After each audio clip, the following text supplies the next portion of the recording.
Hey folks, it's Diecast here again. It's time for race 23 out of 36, the Michigan 400. So, in the last race, we crashed out in like lap 2 at Watkins Glen, but that's okay. So, we took a little bit of a hit in the bank account. We only got $111,000 left, but we do have the chassis shop underway.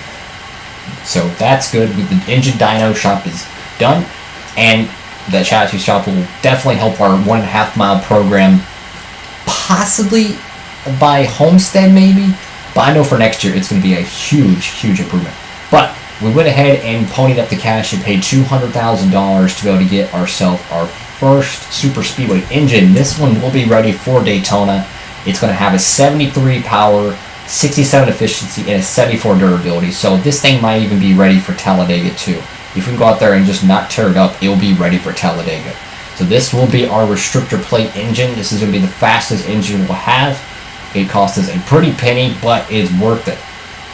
We're also building, or actually overhauling, one of our other engines. This will go to 60 power, and we have this one at 55 power. So we're going to use the 55 power in this race. What I plan on doing is using the 60 power at Darlington and Talladega, because Talladega we ran pretty decent on a crap power engine. So I'm thinking we run really freaking good at Darlington. So if we have that extra engine power, perhaps we can get a better finish. To be able to do all this though, our sponsorship's going to have to be key. Our sponsors are kind of not happy because we haven't been finishing too well, but we only got 5 more races with the $85,000 qualifying bonus, so we really need to take advantage of that.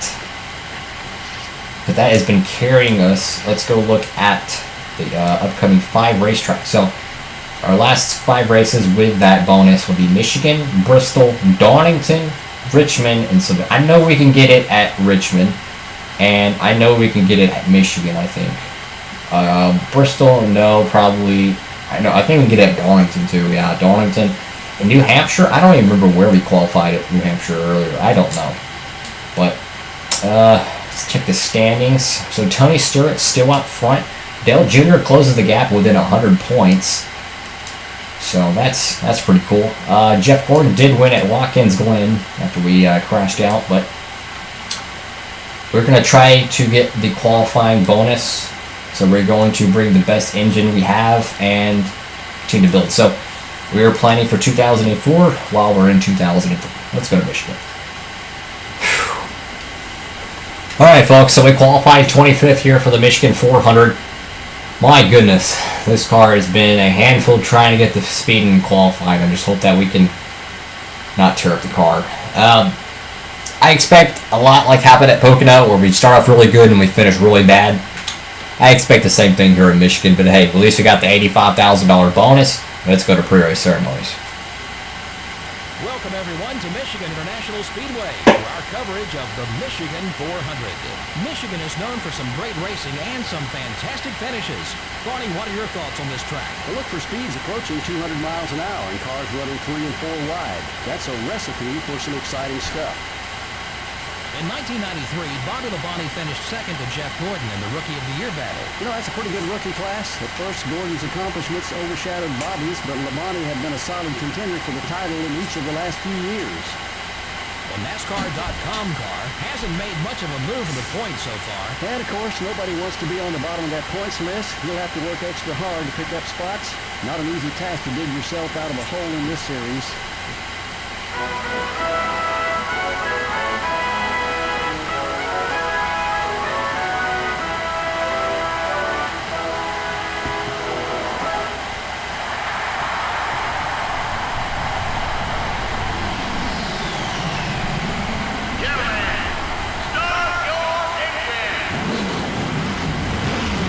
Engines are fired. Jeff Gordon is on the pole once again.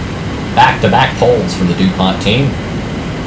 Kenny Wallace, he has been a stud in qualifying all year long. I've seen him up in the top 10 almost every single race in terms of qualifying position. Oh boy. So, we're not starting dead last, but we got 25th. We got where we needed to start. Here we go, green flag. Worked a little bit on the setup, trying to get the exact racing line perfected, but it's just we ain't going to have the handling to survive long term. The car can reach about almost 200 into 1 and 2 at full song, but it's just not going to have the handling we need to be able to continuously race good. So yeah, everyone's pretty much just going to get around us. Let's see how we can handle this.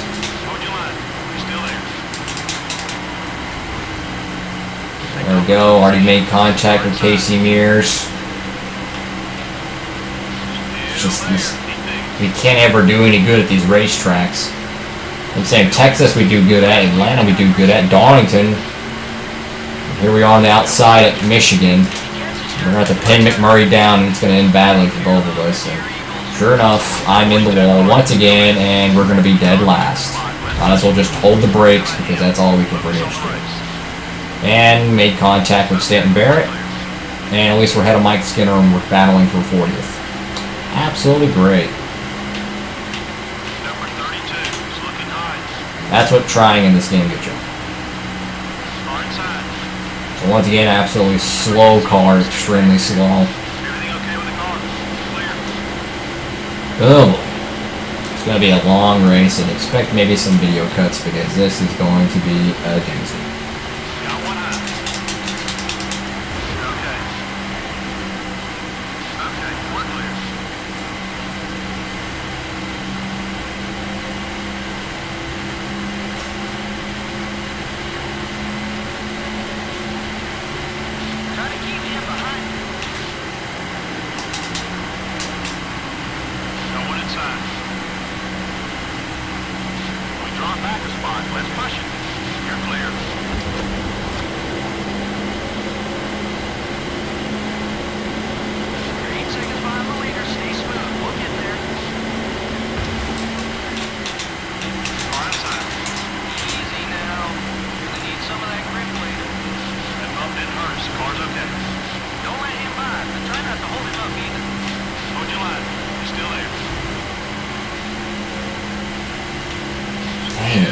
Stay off the zero car.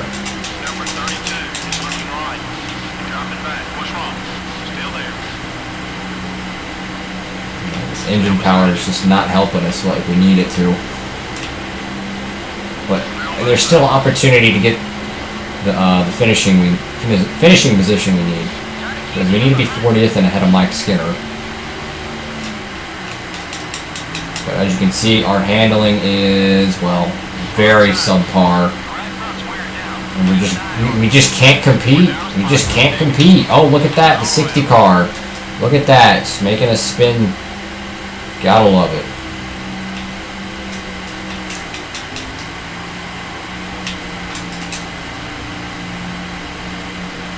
And there's Mike Skinner behind us, and he's probably gonna get around us too.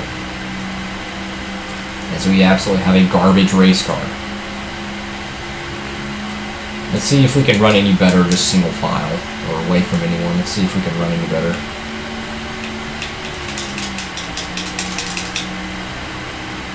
See, that wasn't too bad, but we give up on corner exit. In qualifying, I was exiting that corner there about 170. We exit that corner at 164. Of course, tire wear is coming into effect here at Michigan, but it's still not enough. You have to keep driving it into like the corner. It's just like, it's hard to describe, but we just can't get the car dug in there and then let out the gas because the way the banking transitions, it's just not allowing us to do that. You're halfway on fuel. Halfway on fuel here. Try to dive the car in there as much as we can. We went way too low, got loose, and did nothing but lose race speed there. So we are, what, 10, almost 15 miles per hour off the pace there. But hey, someone has an engine failure, and it is Kevin Harvick. So we're back up to 40th, but our pit stops are going to make us, well, it's going to make us lose track position. I'm thinking maybe making the car a little bit looser, I don't know. Pitting right now would be stupid, I think. But who knows, maybe we should pit next time by. Let's see, if we can run 7 laps at halfway, so we were completed 7 laps, or 8 laps. We're on the 8th lap now.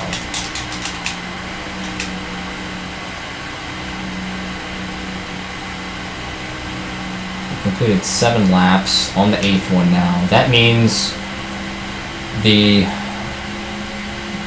we'll have to absolutely pit at lap 12 or 13 at the absolute minimum. Meaning if we pit right now, we'll be in our fuel window. So I'm going to go ahead and pit.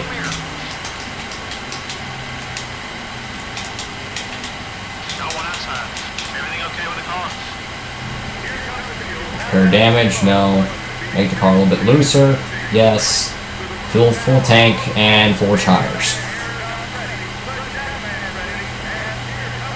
We need to maximize all our sponsor expectations as Kevin Harvick's just stewing on pit road.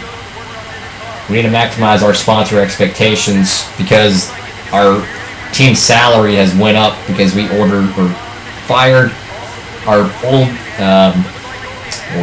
chassis and engine builder, and we hired some new ones. So that's going to be extra 10 grand each week we have to pay in salary. So that's great. And there's Mike Skinner, and I believe he's already pitted. Meaning that just means how far we are behind, which is absolutely amazing. Some leaders are pitting now, but we're still 42nd. We entered pit road at 40th, so I'm assuming almost everyone's pitted already, and this is just where we're going to cycle out because we're just that far behind. I'm hoping that this wedge adjustment we made will help loosen the car a little bit. Wait, is that Skinner on pit road now? No, I don't know, it wasn't. Darn it. I don't know. I'm just trying to pass that Kodak Pontiac wherever I see him.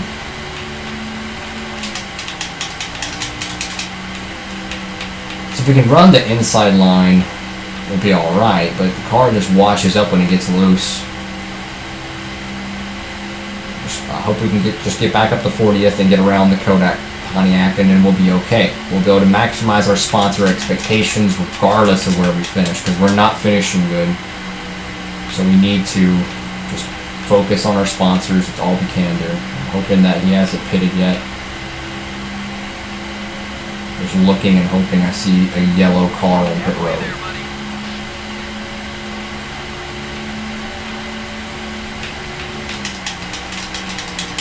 On the bright side, though, we do have the Daytona 500 engine underway right now. We are building that for the next year's race. Hopefully that one will be a good one. Who knows? Trying to get this car as fast as we can to run them down. We don't have the speed, but it looks like more and more people are pitting because, as I mentioned earlier, lap 11 or lap 12 and 13 was the end of the pit sequence at the absolute minimum. We pitted a little bit earlier. It looks like we're not going to gain anything on these fellers. Well, we're back to 41st, but he's going to run us down because he's just flat out faster than us. That's just how it goes. They always are faster than you, no matter what you do. See if we can try to work our way up to that 4 car. Man, this car is just not handling good at all. And there's the 60 in our rear view, and he probably will dump us or something stupid. Nothing surprises me anymore. I'd like to see him stay back there. I wish we could get one more spot. Or 2 more spots, really.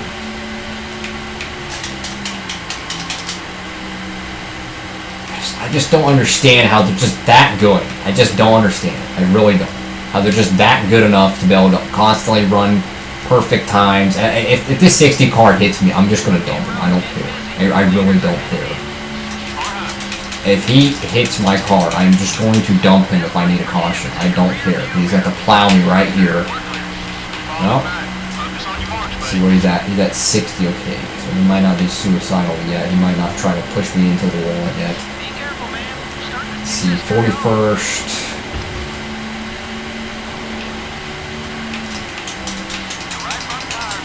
And there goes all our grip. And look, perfect line for him. Absolutely perfect line.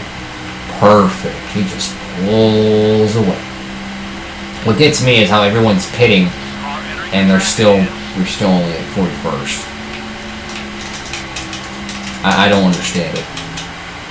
too complicated for me. I'm guessing there was just cars that just stayed out or something, and they had the track position on us when we pitted. I don't really know. Who knows anymore? Fuel's down to A few more laps, and then this one will finally be over. right rear's getting warm. Keep an eye out. I don't even know who that is ahead of us. Oh my god, this car's so bad. Oh, we just need one more spot, man. Like, this is ridiculous, man. Just running as hard as we can to finish 40th. Like, it's just ridiculous how bad our car is. I'm just so tired of this car running this bad. And it's to the point where it's like a chore. It's okay, though. Next year is going to be a better season. I guarantee you that. We're already starting our Daytona 500 car. We're building that right now.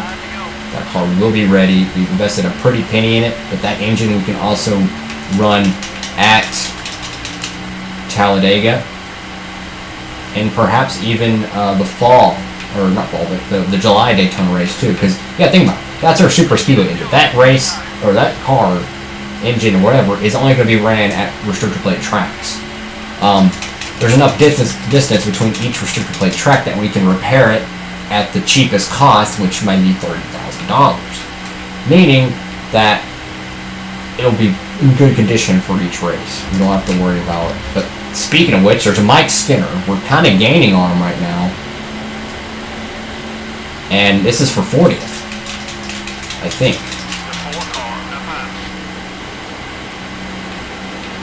I mean, if we can just gain on him a little bit more, we'll be alright. But we need to pass him. That's our sponsor expectations. I mean, as much as I'd love to just wreck him, I don't want to. But man, I need this. We got a bad entry there. Uh-oh. It works, but I don't want to wreck people, but it works. We need that spot because that means right now we're in our sponsorship expectations for a max sponsor day. We can just hold them off just a little bit longer.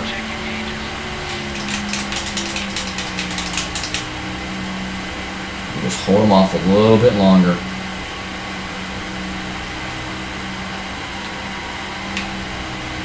And here he comes right back again. Come on, we just gotta finish this race ahead of him. We have the opportunity, we just gotta capitalize. Car is losing so much grip. He's gonna gain right back on us, I think, too. Actually, no, we're pulling away. Maybe, I'm guessing maybe he overcooked his tires or something. Come on, I just gotta get this race over with. White flag, thank God. But the leaders, wait, we might be able to let the leader around and finish this. I don't know. I'm hoping, if the leader gets around Skinner, I'll bet your bottom dollar I'll freaking let him go by me. But he's not gonna get around Skinner in time, so there's no sense. We'll have to run one more lap.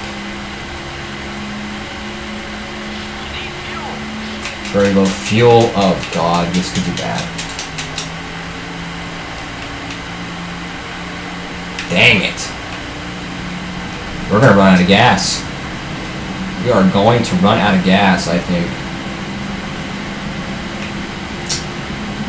Well, looks like Tony Stewart just won once again, and looks like we are going to be out of gas at the line.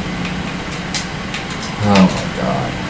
This car is so bad, man. This car is so bad. I'm about to wreck. I just gotta hold off. Really, Martin, just go! Go, Martin, go!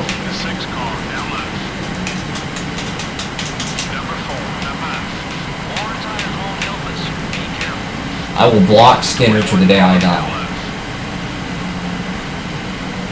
I really don't care, Skinner. I'm keeping ahead of you. Thank you, Jim. Thank you. So, we came away 40th. We qualified 25th. And we barely passed Mike Skinner. So at the absolute minimum, we hit the minimum requirements perfectly. Oh my Lord, that was it. Whew. That race was a whole lot more difficult than it needed to be, but hey, we got $140,000 right there. Our sponsors are all going to be happy. We passed the associate, secondary, and primary sponsor objectives. That's what we needed because we invested a lot of money, so That's exactly what we needed. Absolutely great for the race team. If you like the video, please leave a like below. If you want to see more content from Diecast with A, please subscribe. We're a smaller growing YouTube channel. You know, the help we can get. Thank you guys so much for watching. Hope you have a great one. And Diecast with A, signing off.